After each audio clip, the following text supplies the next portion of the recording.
आप देख रहे हैं आईना सच का, सच तो यही है।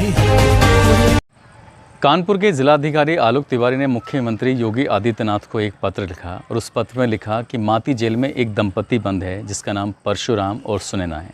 उस सुनैना और परशुराम पर रासुका लागू कर दीजिए। ये लोग दोनों जेल से निकलने नहीं चाहिए। मुख्यमंत्री ने इस पत्र का संज्ञान लिया। 19 जून 2021 को एक पत्र भेजा और उसमें रासुका लागू कर दी, यानी कि उस दंपति की अब मुश्किलें और बढ़ गई हैं। उनका जेल से निकलना आसान नहीं है। नमस्कार, आदाब, सत श्री अकाल। दोस्तों, कौन नहीं जानना चाहेगा कि जिला अधिकारी किसी दंपति को जेल में ही रखना चाहते हैं। दरअसल बात कुछ इस तरह की है। 14 नवंबर 2020 को घाटमपुर कोतवाली क्षेत्र का एक गांव लगता है भरदस गांव में एक बच्ची गायब हो जाती है। एक और पूरा गांव दीपावली की तैयारी में लगा हुआ है। पूरा गांव रोशनी से जगमग हो रहा है। बच्चे पटाखे छोड़ रहे हैं और एक 6.5 साल की बच्ची अचानक से जब गायब हो जाती है तो उसके परिवार की मुश्किल बढ़ जाती है। माँ और उसके पापा आसपास के लोगों से पूछताछ करते हैं, क्या आपने हमारी बेटी को देखा है? बेटी को वह आसपास के लोगों के माध्यम से पूरे गांव में तलाश करते हैं, लेकिन उस बच्ची का कहीं भी पता नहीं चल पाता है। इसके बाद सूचना पुलिस कोतवाली को दी जाती है और पुलिस से भी मदद ली जाती है ताकि उस बच्ची का कहीं सुराग लग सके। सैकड़ों लोग टॉर्च, बैटरी, जो भी उनके पास सामान थे, उस बच्ची को तलाशना शुरू कर देते हैं, लेकिन बच्ची का कहीं भी अता पता नहीं चलता है। अगला दिन निकलता है। लोग जंगल में सोच के लिए जाते हैं। शिव मंदिर के पास एक सरसों का खेत है। उस सरसों के खेत में वह बच्ची छत विछत हालत में पड़ी हुई थी, यानी कि खून से लथपथ पड़ी हुई थी, जिसे देखकर उस व्यक्ति की सांसें अटक गईं। वो बेहोश होकर वहाँ गिर गया। कुछ देर बाद उसको होश आता है तो चीखने लगता है, चिल्लाने लगता है। जैसे उसके चीखने चिल्लाने की आवाज़ें आती हैं, पूरा गांव का वहाँ जमघट लग जाता है। जो भी बच्ची को देखता है उसके रोंगटे खड़े हो जाते हैं। आनन फानन ही मौके पर पुलिस पहुँचती है। पुलिस ने लोगों को समझाते हुए उस शव को कब्ज़े में ले लिया और शव को कब्ज़े में लेने के बाद डेड बॉडी पोस्टमार्टम के लिए चली जाती है। दोस्तों, जब पोस्टमार्टम की रिपोर्ट आती है तो उस रिपोर्ट को सुनने के बाद किसी के भी रोंगटे खड़े हो जाते हैं। दरअसल बात कुछ इस तरह की है। हत्यारों ने जो उसकी हत्या की है, पहले उसके साथ सामूहिक बलात्कार किया गया। सामूहिक बलात्कार होने के बाद उसकी हत्या की गई और हत्या के बाद चाकू से उसका पेट फाड़ दिया। पेट फाड़ने के बाद हत्यारों ने उसका दिल निकाला, कलेजा निकाला और फेफड़े निकाले। उसके बाद घटनास्थल पर ये तीनों चीज़ गायब थीं, बाकी शरीर ज्यों का त्यों वहीं पड़ा हुआ था। उसके बाद गांव वालों ने और आसपास के लोगों ने पुलिस पर दबाव बनाना शुरू कर दिया कि जो भी इसकी घटना के पीछे हत्यारे हैं उनको जल्द से जल्द गिरफ्तार किया जाए, नहीं तो बहुत बड़ा हंगामा खड़ा हो जाएगा। घाटमपुर कोतवाली पर बहुत बड़ा प्रेशर आ गया और इसके बाद उन्होंने तलाश शुरू कर दी।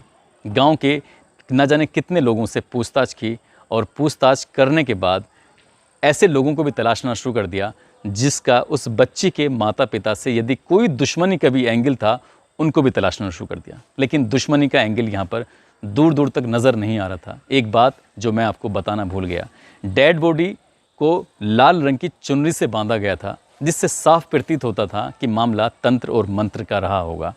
मुखबिर ने पुलिस को सूचना दी कि जब पूरा गाँव उस बच्ची को तलाश कर रहा था, तब इस दौरान अंकुल मौके पर मौजूद नहीं था। पुलिस ने मामले को गंभीरता से लिया और अंकुर को हिरासत में ले लिया।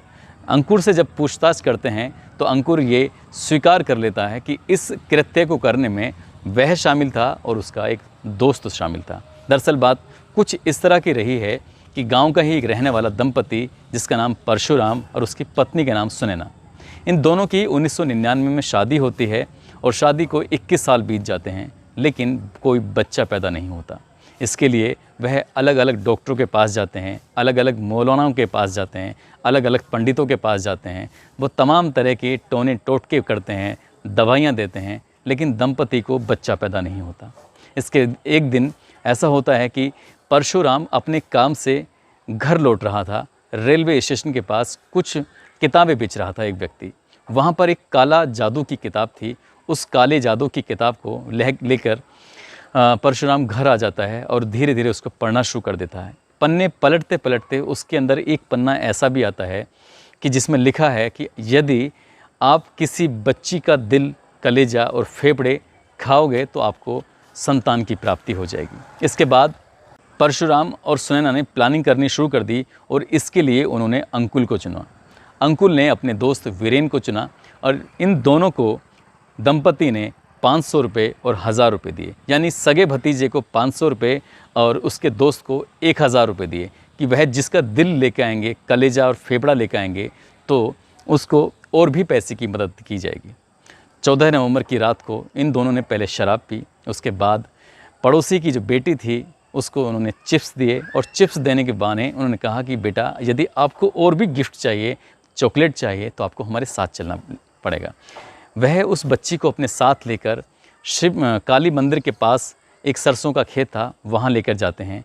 पहले तो दोनों बारी बारी से उसके साथ बलात्कार करते हैं, उसके बाद उसकी हत्या कर देते हैं और हत्या करने के बाद चाकू से उसका पेट फाड़कर दिल, कलेजा और फेफड़े पॉलीथीन के अंदर लेके अपने चाचा और चाची के पास जाते हैं। चाचा और चाची उस कलेजे और दिल को पकाते हैं और पकाने के बाद वह दोनों रोटी से खा जाते हैं। रोटी से खाने के बाद अब वो इंतज़ार करते हैं कि उनको बच्चा होता है नहीं होता है, लेकिन इस घटना को 24 घंटे भी नहीं हुए थे, पुलिस ने इस घटना का खुलासा कर दिया और दोनों ही दंपत्ति सहित उन दोनों आरोपियों को हिरासत में लेकर माती की जेल में भेज दिया। दोस्तों, कोई इंसान अपनी संतान प्राप्ति के लिए इस हद तक चला जाता है कि एक बच्ची को मौत के घाट उतार देता है, लेकिन मौत के घाट उतारा तो उतारा, उन हैवानों ने उसके साथ बलात्कार भी किया और बलात्कार करने के बाद भी उनकी रूह नहीं कांपी। इस तरह की घटनाओं को देखकर इंसान की भी रूह कांप जाए और जो सुनता है उसके बाद गांव के आसपास के लोगों ने अपने बच्चों को घरों से निकलना भी बंद कर दिया था। छोटे छोटे बच्चे अक्सर घर से दुकान पर चले जाते हैं, छोटी मोटी ज़रूरत की चीज़ें लेके आ जाते हैं। इस घटना से डरे सहमे लोगों ने उस दिन के बाद से अपने बच्चों को अकेला छोड़ना बंद कर दिया। कई बार ऐसा भी होता है कि बच्चों को वह दुकान तो दुकान, ट्यूशन के लिए भी अकेला नहीं भेजते हैं। इसलिए ये ध्यान रखें कि आपका बच्चा कहाँ जा रहा है, किसके पास जा रहा है और ख़ासकर ऐसे लोगों से सतर्क रहें जो इंसानियत के नाम पर, इंसानों के नाम पर कलंक हैं। ऐसे लोगों को तो पैदा होते ही मर जाना ज़्यादा बेहतर होता है। दोस्तों, ये कहानी आपको परेशान करने के लिए नहीं थी, बल्कि आपको सचेत करने के लिए थी, ताकि आपके आसपास ऐसी घटना ना हो। आप सतर्क रहें, सुरक्षित रहें, अपना ख्याल रखें। जय हिंद, जय भारत। दोस्तों, अगर आपको हमारा ये वीडियो पसंद आया हो तो इस वीडियो को लाइक करें और हाँ, चैनल को सब्सक्राइब करना ना भूलें।